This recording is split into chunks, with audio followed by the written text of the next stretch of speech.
Bonjour. Le Bénin tient ses 4e élections communales le 17 mai prochain dans un contexte tout particulier. En dépit de la crise sanitaire qui secoue le monde entier, le gouvernement béninois, en commun accord avec les partis politiques, a décidé du maintien de la date des élections. Cette décision est diversement appréciée au sein de l'opinion publique. Et pour évaluer les forces et faiblesses de la dite décision, je reçois pour vous Moutawakilou Mohamed. Il est candidat du Bloc républicain dans la commune de Djougou. Monsieur Moutawakilou, bonjour. Bonjour, monsieur le journaliste. Merci d'avoir accepté notre invitation. Merci beaucoup. Le gouvernement, les présidents d'institutions et les partis politiques ont décidé du maintien de la date des élections communales en dépit de la crise qui secoue le monde entier. Comment accueillez-vous cette décision? Merci beaucoup, monsieur le journaliste. Avant de répondre à votre question, je souhaiterais vraiment féliciter votre jeune équipe qui vraiment fait des choses merveilleuses dans le monde de la presse dans notre pays. Merci. Et en dehors de ça, comme nous sommes déjà devant la question qui est liée à la crise de la pandémie, et je vais revenir pour mon appel à la population après. Le Bénin maintenir les élections communales pour le 17 mai 2020. Je crois que pour un scientifique que je suis, on ne prend pas une décision juste pour le plaisir de prendre cette décision. Il y a certainement des données qui ont joué à la faveur de cette décision. J'en veux pour preuve les résultats que le ministère de la Santé vient de publier tout récemment sur comment la crise se gère. Non seulement que nous avons constaté tous ensemble que le gouvernement a pris des dispositions pour gérer cette crise. Et parmi ces dispositions, nous avons la communication autour de cette crise, et les mesures de lavage de mains, de protection avec des cache-nez, ainsi de suite. Alors, quand vous prenez les données purement scientifiques liées à la gestion de la crise elle-même, vous verrez que à la date de la publication des derniers, c'est-à-dire les dernières données que nous avons, nous avons 35 cas, 18 cas guéris complètement, 16 en cours de traitement, un seul décès. Donc, c'est plus facile de comprendre qu'un gouvernement, au regard de ces statistiques, peut accepter, garder une date intacte, celle de 17 mai, parce que pour le moment, on peut estimer que le gouvernement gère bien cette crise. Et au-delà de nos frontières, il y a des voix qui s'élèvent et qui apprécient comment notre État gère la crise. Donc nous pouvons faire confiance au gouvernement et dire que ce n'est pas une décision prise au hasard, mais c'est une décision qui est prise en toute conscience et à travers les données de gestion qu'ils ont en leur main de la crise. Voilà un peu notre appréciation. La décision que vous appréciez si bien est quand même décriée par certaines personnes qui pensent qu'on ne peut pas fermer les écoles pour éviter la propagation du virus et quand même permettre aux populations de sortir en masse pour aller aux urnes, qu'il y a un paradoxe à ce niveau-là. Est-ce que vous n'êtes pas sur la même longueur d'idée que ceux-là? Non, pas du tout. Vous savez, notre gouvernement que nous avons est un gouvernement très méthodique. Et dans leur manière de gérer, vous allez voir qu'il y a de la méthode. À l'instar de notre pays, vous verrez que dans tout le monde entier, même les grandes puissances ont fermé les écoles. Pourquoi est-ce que le Bénin va faire autrement et ne pas fermer les écoles? Est-ce que vous voyez? Donc, de ce point de vue, vous allez remarquer que c'est un mouvement d'ensemble qui va dans le sens de la gestion de cette crise. Fermer les écoles, accepter les élections, c'est deux choses qui ne sont pas forcément identiques. Les élections, nous avons fait l'option de la gestion démocratique de notre pays. Les élections constituent vraiment des instruments pour, disons, la gestion du pays. Il ne faut pas forcément, à cause de la pandémie, oublier les autres pans de la gestion démocratique et après la pandémie qu'on se retrouve en face d'une situation qui peut être vraiment catastrophique pour notre pays. Donc nous pensons qu'au regard des mesures prises par notre gouvernement dans la gestion de ces crises, on peut, à la fin déjà du mois d'avril, être bien situé, c'est-à-dire avoir une vision claire de ce que ces élections à bonne date, c'est-à-dire le 17 mai, et en face de cette crise, ne va pas nous être, disons, dommageable. Voilà. Mais les élections communales, ce n'est pas la première fois qu'on va les reporter. Qu'est-ce qui presse et ne peut pas décaler les élections d'un mois, de 2 mois, le temps de maîtriser la pandémie avant d'organiser les élections communales? J'étais en train de vous dire que notre gouvernement est méthodique. Aujourd'hui, la gestion ne se fait plus au hasard. Il y a des paramètres qu'un bon décideur considère avant de prendre une décision. Nous avons à la date d'aujourd'hui un décès. C'est vrai, la vie humaine, elle est chère. On ne peut pas dire, comme il y a juste un décès, oui, c'est bon. Mais parlant statistique, on peut aller aux élections. Mais tout en prenant des dispositions pour que la propagation du virus soit freinée. Et moi, j'ai suivi particulièrement le président de la Sénat, et le commissaire Adam Souley également, et qui sont venus sur certains plateaux de télé expliquer comment les élections vont se dérouler. Moi, je suis rassuré. Il y aura une mise à disposition des caches et des masques, comme on l'appelle communément aux populations, les distanciations sociales d'1 mètre qui sera respectée, les gels hydroalcooliques à la disposition des populations. De ce point de vue, je pense que le gouvernement, en décidant de la tenue de ces élections pour le 17 mai, a pris la mesure de l'enjeu et a fait ce qu'il faut pour freiner la propagation de cette maladie. Et nous ne sommes pas encore au 17 mai.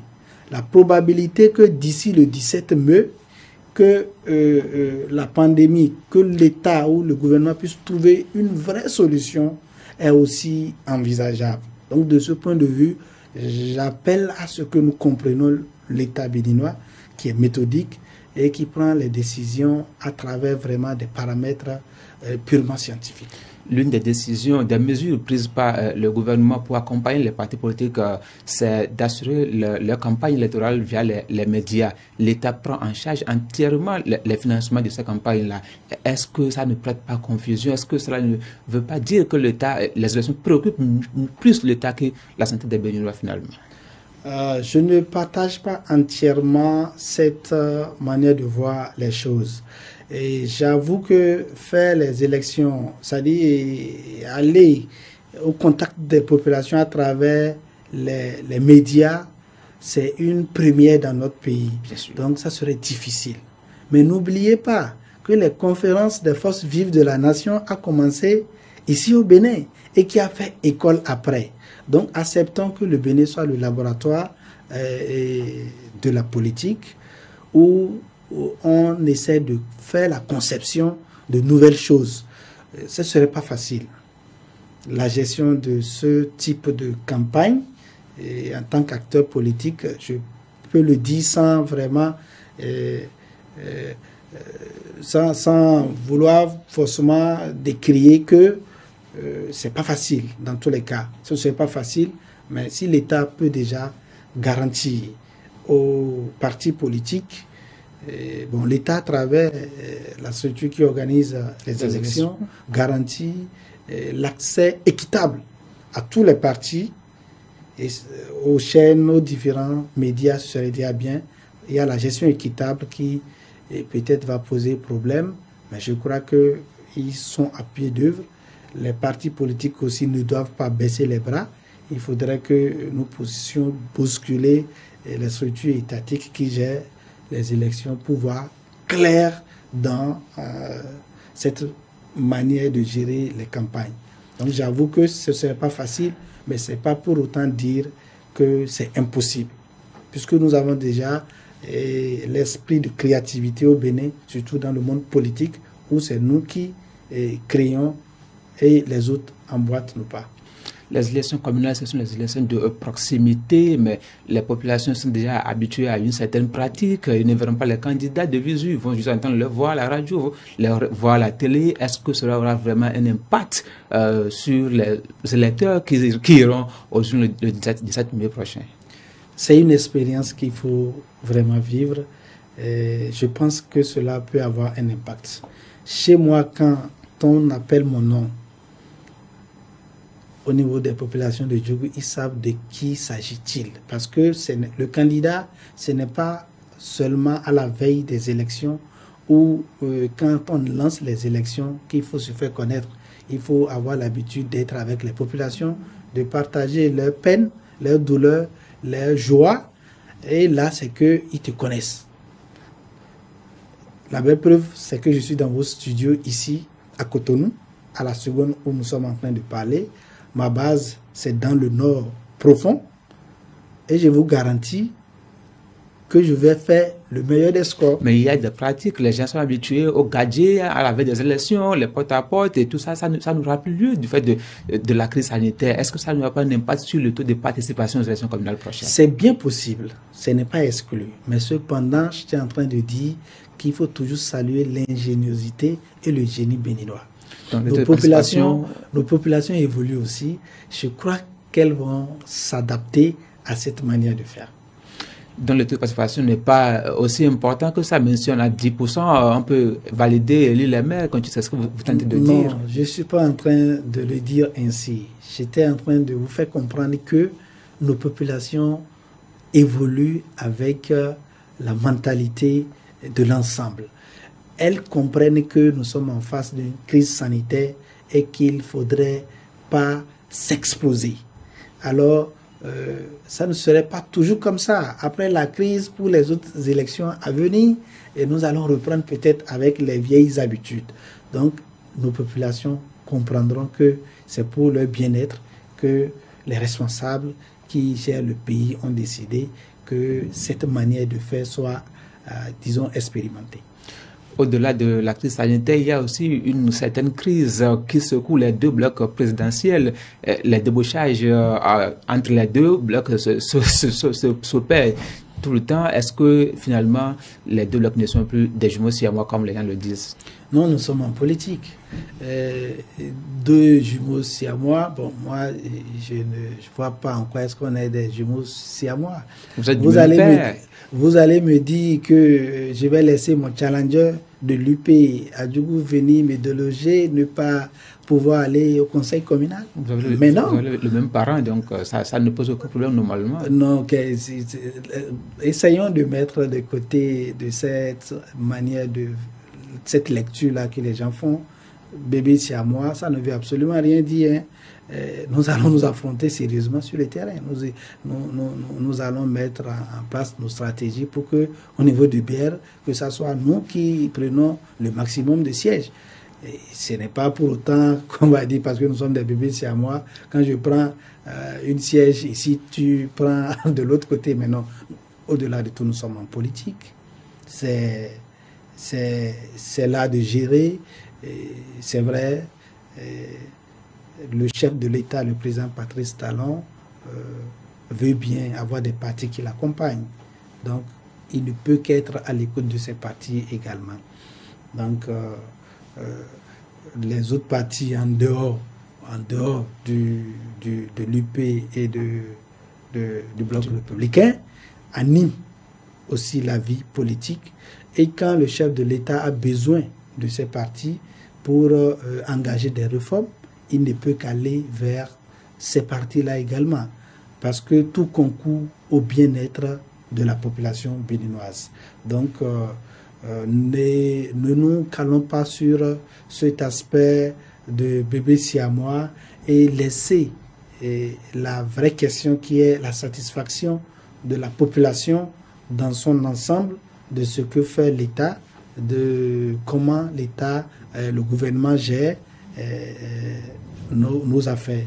Donc voilà un peu ce que nous pensons. Des bébés siamois, non. Chacun va se battre pour avoir sa place au sein des conseils communaux. À Djougou, les FCB sont de retour, le PRD est là, l'UDBN aussi est là, désormais c'est 5 partis politiques. Quelles sont vos chances au niveau du BR à Djougou d'avoir la mairie au soir 17 mai prochain? Je crois que pour ce qui concerne Djougou, les élections, ce n'est pas de la mathématique où nous pouvons tout de suite dire, voilà, quand on essaie de voir l'ancrage des différents acteurs politiques, on peut tout de suite se conclure qu'on va le remporter haut les mains sans vraiment voir l'impact d'un véritable challenger sur le terrain. Voilà, ça, ce n'est pas de la mathématique. Donc, nous ne sous-estimons pas non plus nos adversaires sur le terrain. Sinon, au niveau de Djougou, vous savez, c'est la circonscription, c'est le département du ministre d'État Ablaye Biot Tchane. Et Djougou a toujours donné le bon score, même sous Yahi Boni, dans les années, dans l'intervalle de 2006 à 2016. Dans mon arrondissement, il y a toujours 4 postes de conseillers. La liste ABT à lui seul prenait 3. Aujourd'hui, au sein du bloc républicain, c'est tous les anciens des FCBE qui sont avec nous, sauf une seule personne, la personne du ministre d'État Soumano Djima. Sinon, tout le reste est avec nous. L'honorable Bida et tout le reste, les autres cadres qui animaient la vie politique avec les FCB sont aujourd'hui au niveau du bloc républicain. Donc, a priori, nous n'avons rien à craindre. On va pour gagner ces élections haut les mains. Vous êtes jeune, vous êtes positionné 4e sur la liste dans votre arrondissement. Ça n'a pas plu aux jeunes, les jeunes qui ont été créés cela et ils ont même menacé de boycotter les élections prochaines. Est-ce que quelque part ils n'ont pas raison quand on leur dit qu'il faut faire la promotion des jeunes et après on met les jeunes en dernière position? Oui, la réaction des jeunes, elle est légitime. Quand vous prenez les statistiques dans notre pays, les jeunes sont les plus nombreux. Alors pourquoi est-ce que quand il faut partager un gâteau entre griffes, même si ce n'est pas le cas, il faut donner la portion congrue à la jeunesse? Donc ils étaient dans leur droit de dire leur mécontentement. Mais à côté de ces manifestations de mécontentement, il faut, disons, savoir que nous sommes en politique où les mathématiques ne sont pas toujours les formules à utiliser. Nous sommes les plus nombreux, oui, mais la stratégie de gestion, des fois, amène nos dirigeants à faire d'autres options.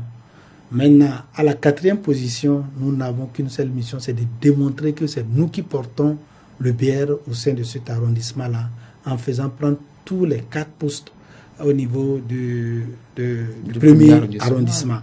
Là, nous allons convaincre nos responsables qu'on devrait nous positionner à la première position. Voilà. Donc, j'appelle à la jeunesse d'investir, disons, à travers les moyens légaux prescrits par l'État, les populations pour que le message puisse passer et que le bloc républicain au soir du 16 mai sort vraiment gagnant de ces élections. Je connais bien la ferveur au niveau de la jeunesse à Djougou et leur réaction, c'est propre aux populations de Djougou. Quand elles ne sont pas d'accord par rapport à quelque chose, elles expriment leur désarroi, mais ce n'est pas pour autant que la jeunesse va cesser de faire confiance aux responsables et ne va pas s'investir pour que nous gagnions les élections. Je crois que c'est déjà rangé dans le passé et nous faisons face maintenant à la problématique de la prise des 4 sièges et la jeunesse est prête pour ce combat. Monsieur Moutawakil Mohamed, vous êtes doctorant, spécialiste de la sécurité alimentaire il y a aujourd'hui une crise sanitaire dans le monde. Quelles sont les habitudes qu'il faut aujourd'hui, habitudes alimentaires bien sûr, pour pouvoir renforcer son immunité et lutter contre cette maladie-là? Voilà, merci beaucoup. Vous savez, toutes les maladies ou les germes qui causent les maladies, une fois dans l'organisme, quand ils rencontrent un système immunitaire qui est au top, vous voyez tout de suite la maladie est abattue et l'organisme se régénère. Donc nous allons plus appeler à la consommation des aliments qui sont vitaminiques, des aliments plus riches en vitamine C. Quelques exemples? Bon, quand vous prenez les fruits, c'est des aliments très riches en vitamine C. Et dans le monde scientifique, tout le monde sait combien de fois la vitamine C participe au renforcement du système immunitaire. L'autre chose, il faut toujours manger hygiénique. Vous allez entendre dire que notre aliment, c'est ça notre santé. Quand on mange bien, on ne va plus à l'hôpital dépenser pour des consultations. On va non plus dans les pharmacies pour aller dépenser nos maigres ressources. Donc il faut une hygiène alimentaire vraiment soutenue en face de cette pandémie. Vous voyez avec le lavage des mains, les virus, c'est en même temps des phénomènes, pour ne pas dire des êtres, puisqu'ils sont ni des êtres vivants, ni des êtres inertes. Donc, ils sont aussi fragiles. Juste avec du savon, déjà, vous détruisez ces virus. Mais au même moment, quand vous y mettez de la légèreté et que vous êtes infecté, ça peut vous coûter la vie. Donc, nous connaissons en quelque sorte l'ennemi aujourd'hui, qui sont ces virus, et nous connaissons les pratiques à faire pour ne pas se faire infecter. Donc, à nous de prendre conscience et de non seulement manger sainement, mais prendre les mesures hygiéniques appropriées à travers le lavage des mains périodiquement, le port de nos des casques, des masques, que ce soit les masques, disons, réutilisables ou les masques que nous achetons dans nos pharmacies, que nous puissions vraiment nous approprier ces pratiques. Mais on ne voit pas les partis politiques aux côtés des populations pour leur distribuer les masques en cette période sensible. On ne vous voit pas. Est-ce que vous avez abandonné les électeurs? C'est seulement les suffrages qui vous préoccupent en tant qu'acteur politique? Non, nous le faisons. Vous savez, quand dans le pays, le chef de l'État imprime une manière de gérer, il faudrait que tous autant que nous sommes et que le soutenons, essayons de faire comme lui. Il n'y a que nous ne faisons plus de bruit comme par le passé. Et faire des tapages en montrant nos œuvres de dons et autres. Sinon, tous les jours que Dieu fait, nous donnons, que ce soit les gels, les masques, ainsi de suite. Moi, au niveau de nos structures de recherche, c'est nous-mêmes qui, dans nos laboratoires, au Bénin, fabriquons les gels. Ah bon? Absolument. Notre institut Egypt Africa est la première structure qui vous allez passer sur le commercial après? Non, en fait, nous sommes en face d'une situation de crise sanitaire où j'essaie de vous donner les avancées. Aujourd'hui, nous n'importons pas les gels. Nous n'importons pas des gels. Les gels sont produits au Bénin et de bonne qualité. C'est dit que la science au Bénin participe à la gestion aussi de cette crise. Donc, et en tant que scientifique, nous avons accès à tout ça et nous essayons de protéger nos populations. Donc, il y a des quantités très importantes de gel que nous convoyons à l'intérieur du pays, et pas seulement à nos militants, mais à toute la population. Est-ce que vous avez un mot pour conclure cet entretien, M. Mdawakil? Oui, je souhaiterais vraiment dire ma gratitude à l'endroit des responsables du bloc républicain qui m'ont fait confiance.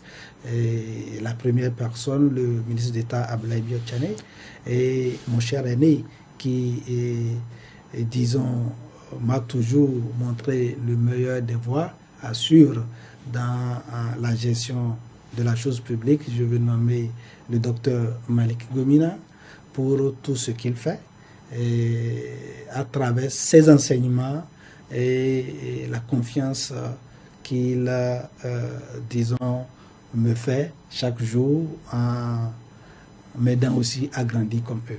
Donc, à tout le bloc républicain, à toute la jeunesse du bloc républicain également, au bureau politique et à la coordination de la commune de Djougou, qui m'a fait ainsi l'honneur et le plaisir de m'accepter parmi eux pour, disons, animer ensemble la vie politique. On vous aura compris, M. Moutawakilou Mohamed, merci d'être venu sur ce plateau. Merci à vous aussi, chers internautes, de nous avoir suivis et à très bientôt.